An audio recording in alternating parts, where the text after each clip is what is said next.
So welcome back to my channel. आज हम बात करने जा रहे हैं डायबिटीज़ के ऊपर। डायबिटीज़ क्या है?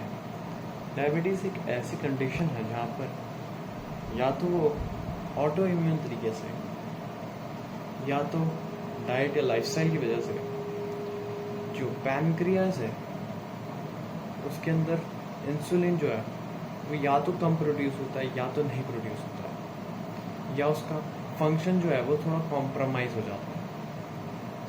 How does this work? सबसे पहले बात करते हैं कॉम्प्रोमाइज फंक्शन के बारे में।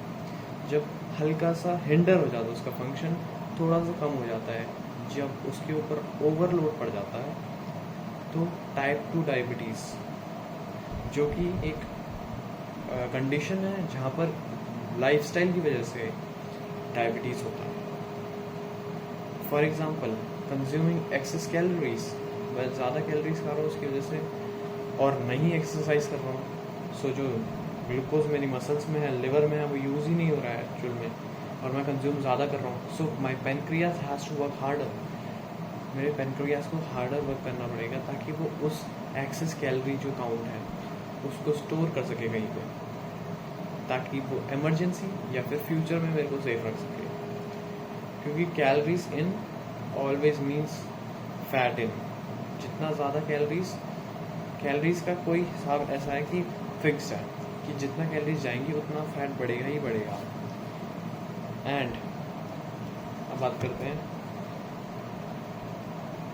टाइप 2 डायबिटीज़ की। यहाँ पर इंसुलिन जो है उसकी डिपेंडेंसी नहीं होती है, और ये लाइफस्टाइल की वजह से होता है। ज़्यादातर आपकी लाइफस्टाइल ख़राब है, like you don't do exercises, you don't do yoga, you don't do anything and just sit at home and eat, all you do is eat, then ये आपको इशू दे सकता है।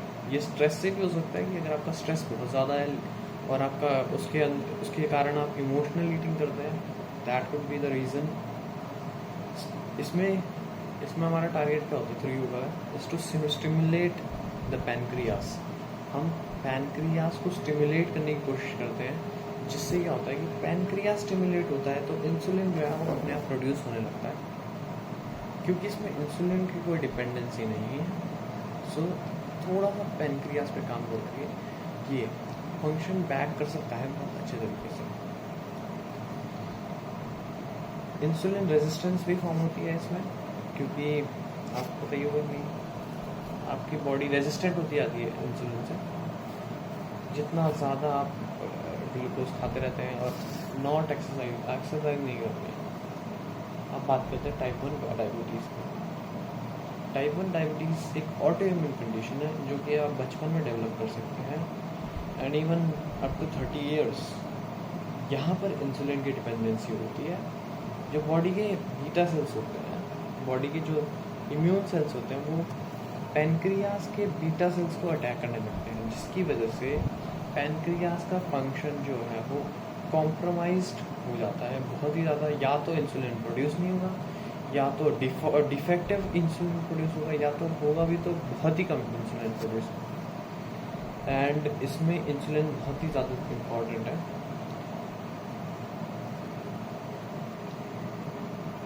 इंसुलिन के फंक्शंस क्या होते हैं? सबसे पहला फंक्शन, ये ग्लूकोज को सेल के अंदर डालता है, सेल के अंदर एनर्जी देने का काम करता है। फॉर एग्जांपल, आपने कोई भी खाना खाया है, वो जाएगा इंटेस्टाइन में, वहाँ पे पैनक्रियाटिक एंजाइम रिलीज होगा, इंसुलिन पैनक्रियाटिक एंजाइम रिलीज होगा, जिससे वो डाइजेस्ट होगा, एब्जॉर्ब होगा। अब वो शुगर आपके ब्लड में है, बट उस शुगर को अगर आपको सेल्स के अंदर भेजना है एनर्जी के लिए, इंसुलिन इज नीडेड। जब तक इंसुलिन नहीं होगा, वो जो शुगर है वो सेल वॉल के अंदर नहीं जाएगी, सेल वॉल के अंदर नहीं जाएगी शुगर ये। जैसे इंसुलिन का काम है इसको इसके अंदर डालना। सो जब इंसुलिन का फंक्शन अच्छा होता है तो अच्छी लेवल पे एनर्जी होती है। Second, protein to muscles, muscle के अंदर प्रोटीन, ये भी इंसुलिन का काम है। Convert glucose into glycogen, store into muscle and liver. ये जो ग्लूकोज है उसको ग्लाइकोजन में कन्वर्ट करता है एंड उसको लिवर में एंड मसल्स में स्टोर करता है। Consume excess glucose to fats protein synthesis. Excess glucose जो बचता है after the daily requirement is used, after the allowance of your daily calories is used, जब वो बर्न हो जाता है completely, excess of it is used in fats. It's used to store fat in your abdomen area. It's used to make fat in your body, and not only in abdomen area but whole body.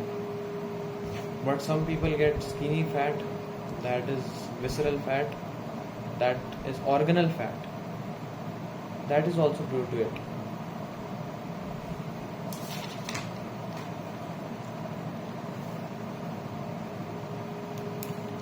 Let's talk about iodine. Iodine is an important mineral. Iodine, which is very much responsible for thyroid hormone. if इस चीज़ की deficiency होती है T3 और T4 जो hormones है body में वो produce नहीं होते, थायराइड फंक्शंस इम्पेयर हो जाते हैं। बहुत ही ज़्यादा इंपॉर्टेंट थायराइड फंक्शंस बॉडी की एनर्जी मेटाबॉलिज्म में बहुत ही ज़्यादा इंपॉर्टेंट होता है थायराइड फंक्शन का। और जैसे ही ये इम्पेयर हुआ डिफॉर्मिटी आने लगती है थायराइड में, गोइटर फॉर्म होने लगता है ताकि वो एनलार्ज होने लगता है ताकि वो ब्लड से मोर एंड मोर आयोडीन सक कर सके। बट द थिंग इज क्योंकि वो एनलार्ज हो चुका है it causes some problems. It is a survival mechanism though. So let's talk about hypo and hyperthyroid. Hypo मतलब होता है कि जहाँ पर जो थायराइड है वो बहुत ही ज़्यादा लेस स्टिमुलेटेड है, मतलब बहुत ही ज़्यादा रिलैक्स्ड है, यानी वेरी स्लगिश। बट हाइपरथायरॉइड की बात करें तो बहुत ही ज़्यादा एक्टिव थायराइड है, यानी कि थायराइड हार्मोन बहुत ज़्यादा रिलीज़ हो रहा है जिसकी वजह से एनर्जी जो है वो इंस्टेंटली मेटाबोलाइज हो जा रही है। So you have to spend energy, like आपकी बॉडी एक्टिविटी बहुत ज़्यादा हो जाएगी compare to hypothyroid. So compare करें अगर हाइपरथायरॉइड वाले लोगों को हाइपोथायरॉइड से, सो हाइपरथायरॉइड वाले लोग हमेशा they have a thing in their system, उनके अंदर एक सिस्टम में एक चीज़ है कि उन्हें जितना ज़्यादा एनर्जी हो सके स्पेंड करनी है, उनकी बॉडी रेस्टलेस रहती है so that they can spend their energy. And hypothyroid वालों के उल्टा होता है क्योंकि उनकी एनर्जी मेटाबोलाइज नहीं हो रही है, so they are storing it in the body and they are getting lazier, it's less stimulated, so they are bit sluggish, bit tired, bit drained. You can assume the qualities of sloth, a little sloth towards sloth. And hypothyroidism people, they are overly active than they need to be. Their mind is working 24/7. They are constantly thinking. They are constantly restless. And hypothyroid people can't even seem to get rested even after sleeping for 10 hours. These are two qualities of hyper and hypothyroids.